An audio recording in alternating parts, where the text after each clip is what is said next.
Let's return now to our coverage of The Voice. The Prime Minister has called on the nation to unite after Australians overwhelmingly rejected the Indigenous voice to Parliament. But Teal seats across the country voted strongly for constitutional change, with the 7 electorates backing reform.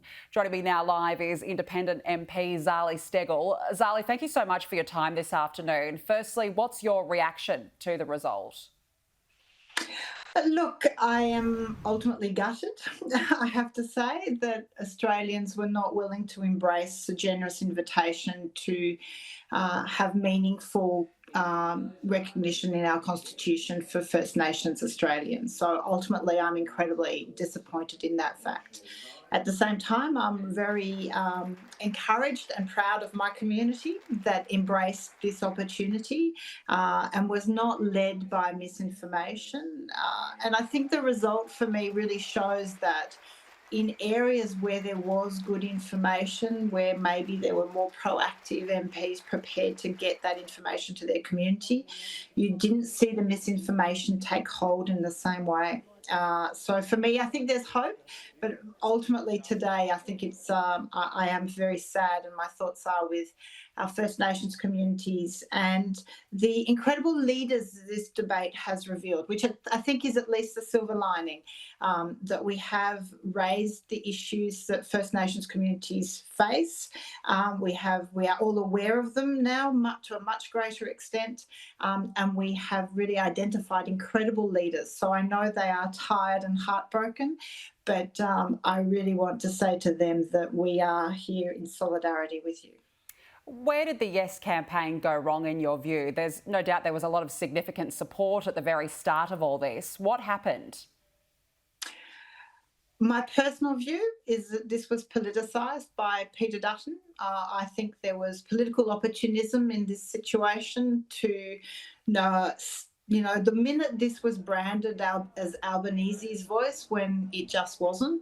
This was the voice that came out of the Uluru Dialogue. This is where First Nations Australians asked to be heard.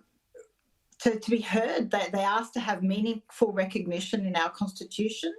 And so the minute that's the position the opposition took, to make it about politics rather than about a significant cultural moment, is, I think, the moment it got very difficult, because then it comes politicised and you just had to see the slogans and the messaging around it, and that really polarises people and it preys on people's fears. I think, of course, the campaign obviously will need to analyse where it did well, in which regions did it do well, how did their messaging, did they cut through? There's no doubt that a message of fear is an easier sell than a message of hope and good faith for the future.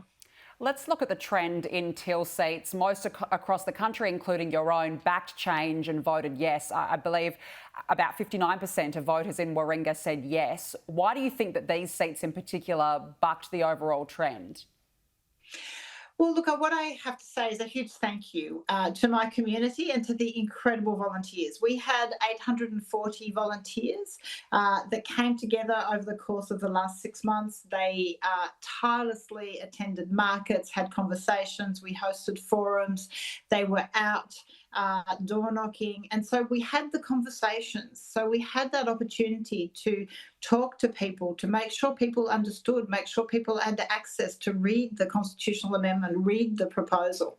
And so I think that makes a huge difference. Ultimately, I think it's the effort that went into the independent seats held by what everyone calls the Teal seats, I think makes that huge difference. I also think if you look at the success seats held by the Greens, who are also known for having strong on-the-ground community campaigns, you can really see that difference. So to me, I guess it's also that our communities ultimately rejected misinformation. And I have to say, I went to 21 booths yesterday and I attended pre-poll, and I heard the arguments from some of the no campaigns, from your homes and your land will be stolen, and reparations and treaties.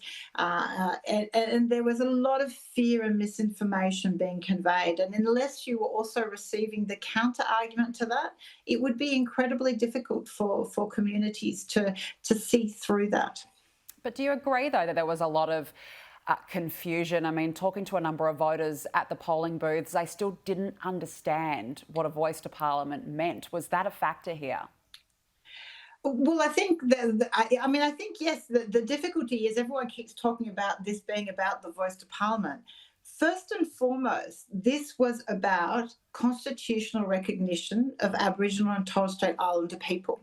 And if one accepted that proposition, it was about the question is, do you make it just symbolic or do you make it a meaningful recognition? They asked for meaningful recognition via a voice. Now, I think this focus that this was about the voice rather than about constitutional recognition is a little bit of a false premise that ultimately the question went to constitutional recognition. But and it's also, I think, ultimately understanding the difference between constitutional change and legislative change. They are two very different things. I think what it really puts out, and maybe to buck the trend, because everyone is saying this makes it more difficult to have referendums, I think we need to have more referendums. I think it's been too long. 20 years between referendums means people think the Constitution is this document frozen in time that we should never touch, when in fact, when it was founded, when it was agreed to, a very clear mechanism to change it was agreed so that this document that we agreed to in 1901 can be brought into the future and can be modernised through a very specific mechanism.